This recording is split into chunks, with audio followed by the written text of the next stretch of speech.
Shalom, selamat pagi dan salam sehat untuk kita semua.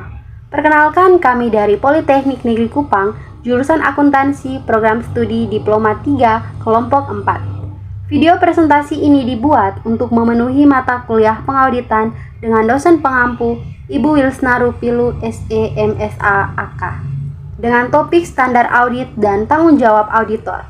Dalam video presentasi ini, kami terdiri dari 5 orang, diantaranya Lulita Hatimanggoa, Delviana Nomlene, Rizal Sergius Ate, Kirene Vanggidae, dan Agnes Laura. Kami akan membahas materi dengan submateri sebagai berikut. Yang pertama, hal-hal yang mendasari laporan audit laporan keuangan. Yang kedua, pihak-pihak yang berinteraksi dengan auditor. Yang ketiga, standar-standar audit. Yang keempat, laporan auditor. Dan yang kelima, tanggung jawab auditor. Sekian perkenalan dan berikut presentasi kelompok kami. Selamat menyaksikan. Akan menjelaskan tentang audit laporan keuangan, yaitu yang pertama, pertentangan kepentingan, konsekuensi, keterpencilan, dan kompleksitas. Yang berikut, keterbatasan audit laporan keuangan. Suatu audit laporan keuangan yang dilakukan sesuai GAS memiliki keterbatasan yang melekat. Salah satunya adalah bahwa auditor bekerja dalam satu batasan ekonomi yang wajar. Berikut ini batasan ekonomi penting yang dimaksud, yaitu yang pertama, biaya yang memadai, jumlah waktu yang memadai, prinsip akuntansi alternatif, dan ekonomi akuntansi. Terima kasih.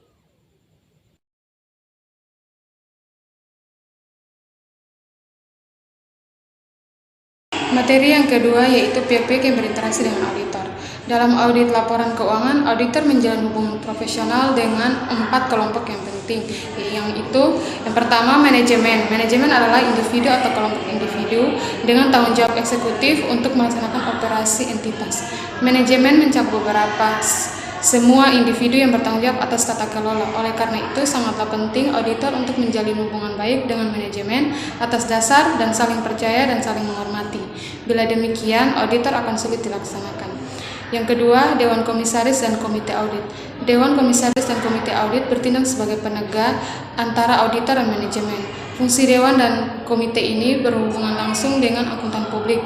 Yang pertama, menunjukkan kantor akuntan publik yang akan diberi penegasan audit. Yang kedua, mendiskusikan lingkup audit dengan auditor. Yang ketiga, mengundang auditor untuk mendiskusikan masalah yang timbul selama audit berlangsung. Dan yang terakhir, interview laporan keuangan dan laporan auditor dengan auditor menjelang selesainya pemegang audit. Yang ketiga, audit internal. Internal audit adalah auditor yang bekerja pada suatu entitas dan oleh karenanya merupakan pegawai yang tunduk pada manajemen entitas di mana ia bekerja. Fungsi audit internal mencakup antara lain pemeriksaan, pengevaluasian, dan pemantauan, kecakupan dan aktivitas pengendalian internal. Walaupun tujuan fungsi auditor internal berbeda dengan auditor eksternal, beberapa yang digunakan oleh fungsi auditor internal dan auditor eksternal mungkin sama. Dan yang terakhir, keempat, pemegang saham. Para pemegang saham mengandalkan pada laporan keuangan yang telah diaudit untuk mendapatkan keyakinan bahwa manajemen telah melaksanakan tanggung jawabnya dengan baik. Oleh karena itu, auditor memiliki tanggung jawab yang penting terhadap mereka sebagai pemakai utama auditor.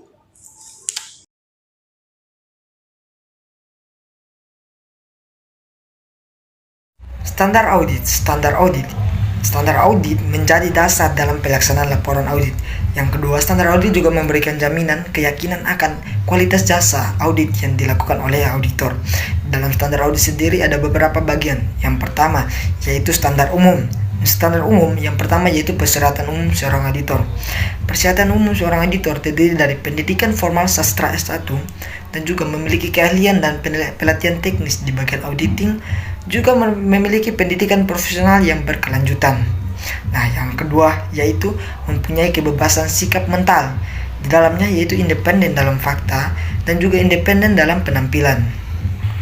Dan yang terakhir yaitu auditor harus menjalankan pekerjaan dengan cara seksama. Nah, yang berikut atau yang kedua adalah standar pekerjaan lapangan.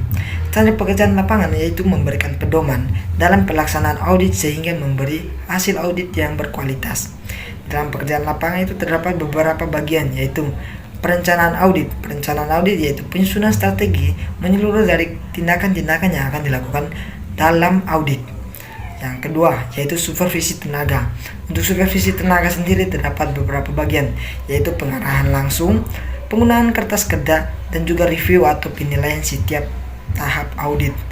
Nah, yang kedua yaitu penambahan struk atau pengambilan intern dan juga bukti komponen dan yang cukup. Untuk bagian ketiga, standar pelaporan. Standar pelaporan yaitu mengatur tentang persyaratan yang harus dipenuhi auditor dalam menerbitkan laporan audit. Nah, untuk standar pelaporan sendiri terdapat beberapa bagian. Yang pertama yaitu kesesuaian dengan PABO. Untuk tolak ukur kesesuaiannya yaitu terdapat pada metode penilaian, penjelasan, pengklasifikasian, dan juga pisah batas. Yang kedua yaitu inkonsistensi. Yang ketiga yaitu pengungkapan yang memadai. Dan yang terakhir adalah pernyataan pendapat. Rekan-rekan semuanya, perkenalkan nama saya Kirani Aprilia Kalvaris Pangidae. Baik, sebelumnya kita telah membahas materi tentang standar-standar audit. Selanjutnya pada poin yang keempat atau submateri yang keempat, kita akan membahas materi tentang laporan auditor. Laporan auditor di sini ada dua bagian atau dua jenis. Yang pertama, laporan audit yang berisi pendapat wajar tanpa syarat. Dan yang kedua adalah laporan audit tidak baku atau laporan audit yang tidak berisi pendapat wajar tanpa syarat. Kita kembali pada poin yang pertama, yaitu laporan audit yang berisi pendapat wajar tanpa syarat. Fungsinya yaitu mengadakan komunikasi antara auditor dengan pemakai laporan keuangan mengenai pekerjaan yang telah dilakukan, sifat dan batasan dalam penguasaannya. Yang kedua yaitu menjelaskan perbedaan tanggung jawab antara auditor dengan pihak manajemen.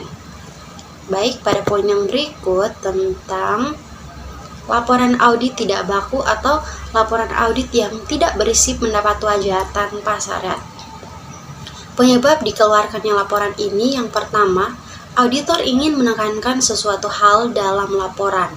Yang kedua, luas dan lingkup auditor atau laporan auditnya itu dibatasi.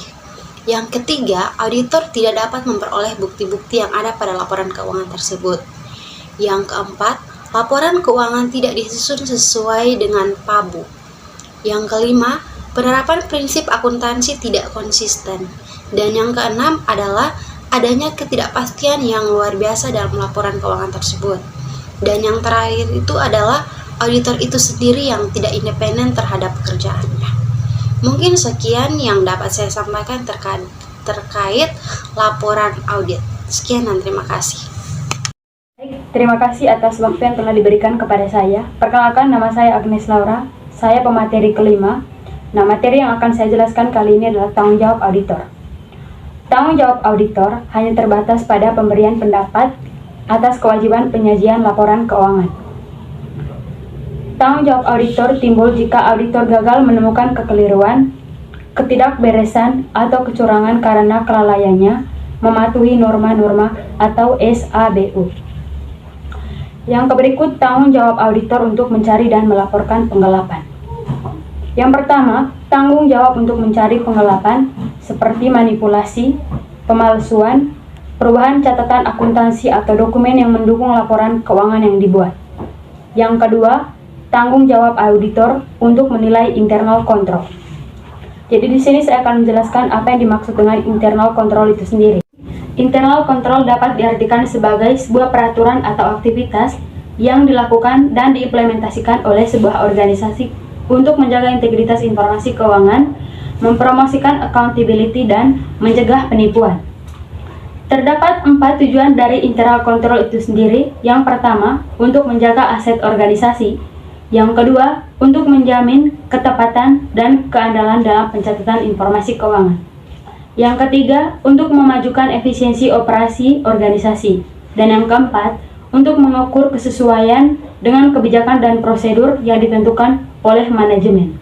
Yang ketiga, tanggung jawab auditor untuk mencari dan melaporkan tindakan ilegal. Karakter tindakan ilegal yang pertama tergantung pada hukum yang berlaku, dan yang kedua, hubungannya dengan laporan keuangan. Misalnya, saya ambil contoh tentang penggelapan pajak. Sekian presentasi dari saya. Terima kasih atas perhatiannya.